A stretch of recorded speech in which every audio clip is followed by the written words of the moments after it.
Our top story, US President Donald Trump has now said that he holds Russian President Vladimir Putin personally responsible for Russia's meddling in the 2016 US elections. Speaking to a US news channel, Trump said he told Putin during the Helsinki summit that US would not tolerate such election meddlings. Take a look. Now remember, this comes just 2 days after the Helsinki summit. In a joint press conference in Helsinki, Trump had publicly dismissed the stand of US agencies when he refused to hold Russia responsible for meddling with the US elections. However, after returning to the White House, Trump said he had in fact misspoken during the summit. Trump added that he believes in the findings of the US agencies. And joining me on the phone line is Arun Singh, former Indian diplomat from New Delhi. President Putin was Mr. Singh, what could really justify or explain Trump's flip-flops? Remember that he's contradicting himself and he's also contradicting his intelligence chief. President Trump's approach to Russia has been conditioned by two factors.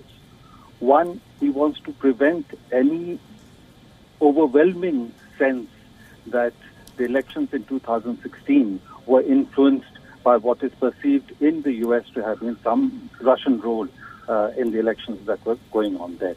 So he wants to prevent that from developing, because then that would affect the legitimacy of his elections.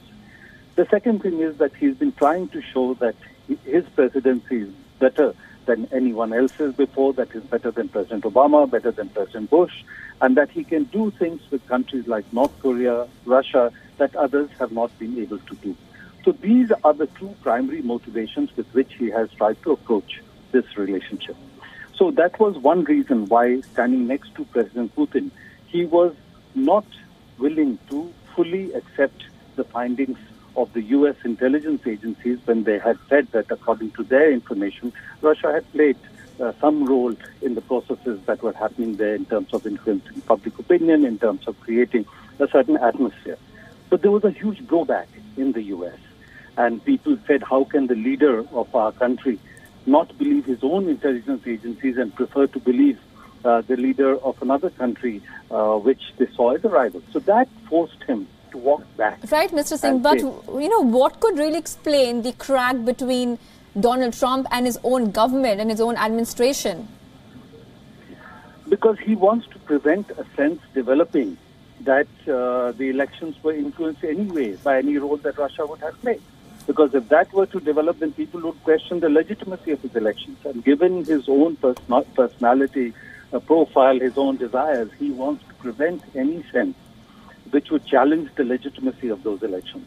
And that's why he's been going back and forth. So even in terms of a question that was posed at the cabinet meeting yesterday, when someone asked him that, do you believe that Russia is still interfering with election processes in U.S.?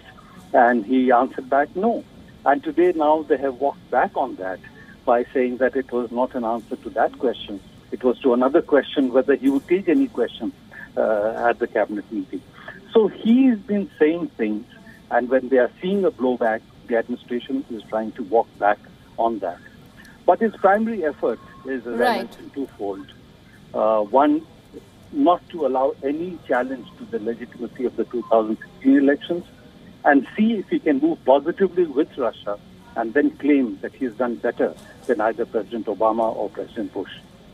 Right, Mr. Singh, thank you for joining us with all your inputs.